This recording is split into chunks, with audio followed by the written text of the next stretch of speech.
Medieval games. You love them, we love them. Now, our definition of it for this video is a bit broad, but if it involves castles, swords, battles, even a bit of fantasy, we're in. Now, please keep in mind, stuff like Elder Scrolls 6, Dragon Age 4, maybe even that new Fable, don't seem like they're going to be 2022 games, so we're going to have to skip those, but we still got a lot of cool games to break down, so let's get started off with number 10. Mesia, which I think is how it's pronounced, is an action RPG set in a fantasy medieval world ridden by a plague. Now, you play as the mysterious Corvus, who seemingly has amnesia but looks cool as hell, kind of like a weird bloodborne plague doctor guy. And as him, you venture through a world and engage in fast-paced and brutal combat that definitely, at least here at first glance, looks really challenging. You're actually wielding disease, apparently, as like weapons and abilities that you get from defeating bosses. It's a pretty cool and weird concept if you ask us. Now, there's an upgrade system for the moveset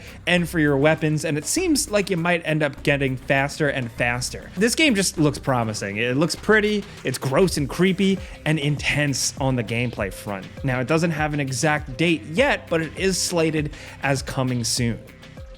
Now, next over at number 9, we have Project Awakening. Yes, Project Awakening. Remember this? It was announced way back in 2018, and it's developed and published by Games, the people behind Grand Blue Fantasy.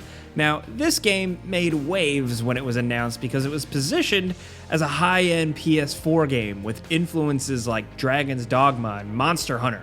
You know, games that take some fantastic sword and sorcery style stuff and amp it up and inject it with some Japanese influences. Now, this Project Awakening is said to be an open-world medieval fantasy game with some RPG elements and multiplayer, where you venture into this big world and kill stuff like monsters and men, possibly cooperatively. Now, this project went dark for a while and has actually recently resurfaced. That's why we're talking about it. In November of 2021, the developers hosted a tech conference where they showcased the game once again, and after so many years, we finally have some new footage. Now, it's running on their own proprietary game engine here, and the game looks immense and detailed. But unfortunately, the new look we have wasn't really necessarily intended completely for consumers. It's about their tech and their tool set, so it's not too much to go on still, sadly.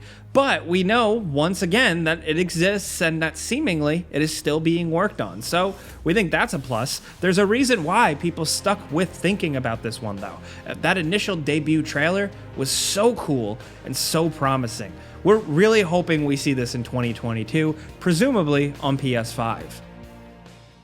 Now, next over at number 8, Crimson Desert. This is an open-world action-adventure game from Pearl Abyss, the people behind Black Desert Online. So if you've ever even given BDO like a glance, you know that it seems like they know what they're doing, from combat to cool characters to graphics. Now, Crimson Desert here first had a gameplay reveal trailer at the 2020 Game Awards, and we saw an adventure game that very much gave off similar vibes and stuff to Black Desert, but it took place in a vast, open, more medieval style world with some brutal swordplay and combat and a cool looking main character. Now, you are in the lands of Pywell trying to survive along with a bunch of other mercenaries in this region split in two by war. And in this world, there are brutal kings, massive scary monsters, and lots of mercenaries looking for work. That sounds like a video game recipe for something cool. So let's see how this goes. It's slated to be a multi-platform release, and we hope we get to see it this year. Now, next over at number 7, we have Knights of Honor II Sovereign. This is published by THQ Nordic and developed by Black Sea Games, and it's a medieval real-time grand strategy game. Now, when you hear grand strategy game, you might think, oh, dad game, but that doesn't really mean what it used to, man. These types of games have so much to love. With Knights of Honor II, you're fighting for control of Europe, so you build up a royal court and do some strategizing. You know, go for the money and the commerce and trade, or do some diplomacy stuff, or just straight up conquer and engage in real-time combat systems. It also has a multiplayer mode if you're looking for a real challenge, because fans of these types of games go hard.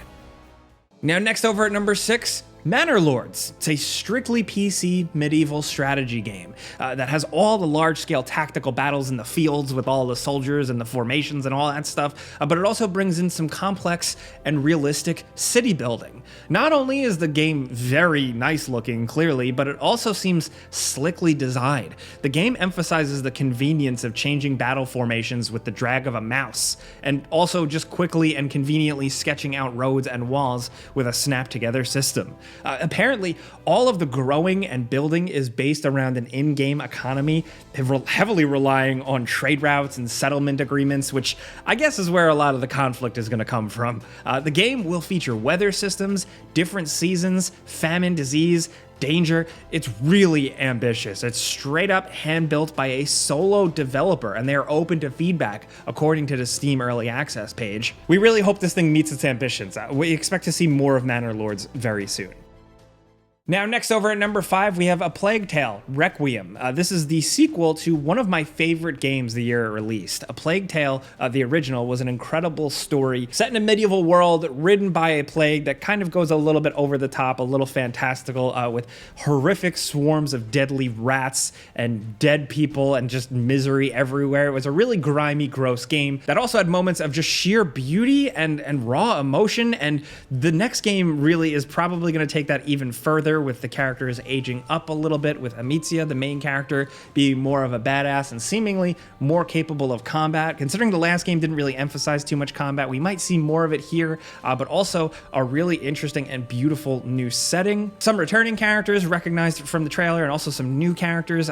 We don't know where this one's really gonna go, but considering how much we all really like the first game here, we're definitely jumping into this one as soon as it releases. There's a couple of new things coming to the gameplay and story here that I'd like to talk about, but it's kind of spoiler territory for the first game, so if you haven't played that, definitely do, so you're ready in time for A Plague Tale: Requiem when it releases in 2022.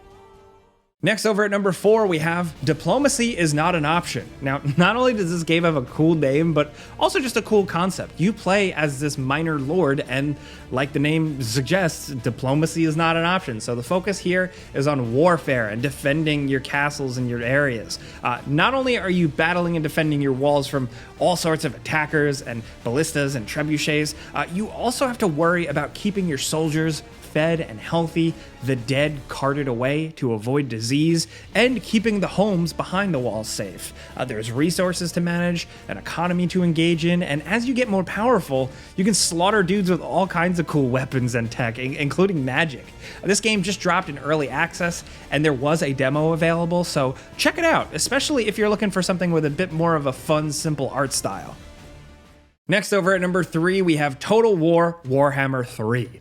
This is Creative Assembly's newest joint, some of the masters of RTS and turn-based strategy. If you know the classic Total War games, you know they're an excellent hybrid of strategy gameplay systems with tight resource management and building, and then fun, drawn-out battles. Total War, set in the Warhammer universe, is like the icing on the cake at this point, and this third entry is going to hammer that point home. The campaign is the main focus, but details are still kind of slight. Now, we know it's double the size of the second game's campaign, and it'll take place in the realm of chaos with new races, and the Ogre Kingdoms being an early adopter exclusive. So, like, if you pre-order the game or you get it in the first week of release, you get access to that race. Now, this game is going to be a big one. These games are absolutely a ton of fun. Even if you're a noob to Warhammer lore, I loved the first one. Yeah, this is out in February. Next, over at number 2, we have Avowed. This is Obsidian's next game that they're making specifically for Microsoft and Xbox Studios. As of right now, details are slight, and we're getting a little ballsy by including it on this list for a 2022 game, to be honest. But Obsidian really knows how to make RPGs. They know how to build out cool systems and have really cool character and dialogue and choices options. You've seen it from so many of their games, from The Outer Worlds, more recently, way back to stuff like Fallout New Vegas. They make good stuff, and this time around, it looks like they're going full-on fantasy. A lot of people are talking about this being like some sort of Obsidian version of Elder Scrolls. I think it's going to be a bit more than that, but we don't really have too much to go on yet other than this brief teaser trailer showing just typical kind of medieval fantasy stuff. That being said, our expectations are set pretty high just because of the pedigree of the studio, and hopefully we'll have more to talk about soon. Now down to number 1, we have Elden Ring. Of course, we were going to include it. We're probably a little predictable at this point. And say what you will, this may not be the most traditionally medieval game on this list, but you are a dude with a sword and armor in a fantasy world with dragons and castles, so we're going for it. And we're really excited for Elden Ring because we love the Soulsborne formula, and the way they're applying it to an open world here seems pretty interesting. The way dungeons are going to be laid out, of course, the game's difficulty, the way all of the abilities are going to work. It just seems like a really good shakeup or continuation and evolution of the Soulsborne formula. These developers, From Software, at this point, they know how to build boss encounters, enemy types, gorgeous, beautiful, and intricate level design. The list goes on and on. Hidetaka Miyazaki with the story and everything that he comes up with, of course, with George R.R. Martin really developing the initial concept for the world. There has been like an ungodly amount of hype for this one. I think it's gotten a little out of control, but it's still definitely one of our most anticipated games, and we're gonna be diving into this one deep. Those are some medieval games that we're looking forward to this year, but we have a few bonus games, including V Rising, which is going to be like a medieval fantasy vampire game. It's about you hunting for blood and building up your own castle and stuff. A very cool concept. Shifting gears a bit, The Iron Oath is a turn-based tactical RPG. You move through an overworld map, doing turn-based battles and recruiting and building up characters in this interesting twist. Time actually progresses, so the overworld will change, but along with that, so will your characters. According to the developers, the characters that you build up will age, retire, and eventually die, meaning you're always going to be kept on your toes in terms of strategy. Babylon's Fall, which is actually a new Platinum Games game. It looks a little bit different for them, but at least in terms of the combat, they are still very much doing their thing. And this is definitely high fantasy, but there's swords, there's chainmail, there's armor, and it has potential. You know, say what you want about the structure of the game. At the very least, Platinum Games knows combat. Forspoken, where you play as a regular everyday woman thrust into a fantastical new universe. She has these kind of mage-like powers, and you blast and fly and dodge and float across an open environment in a very gorgeous looking game. We also have the Lord of the Rings Gollum, which you could say Middle-earth is pretty medieval, right? And you know what? We'll give it a nod. God of War Ragnarok. Hopefully we see that one this year, but who knows? Anyway, these are the medieval games worth checking out this year. There are a lot out there, to be honest. It was hard to condense them into 10, so we want to hear yours down in the comments. If you got your own top 5 for some medieval games, I know other people are probably coming to this video looking for that type of stuff. Help us out. Throw some stuff down in the comments. If you enjoyed this video, though, and maybe learned a thing or two about a new game, click on the like button. All you got to do. It genuinely helps us out. But as always, thanks for watching. We'll see you guys next time.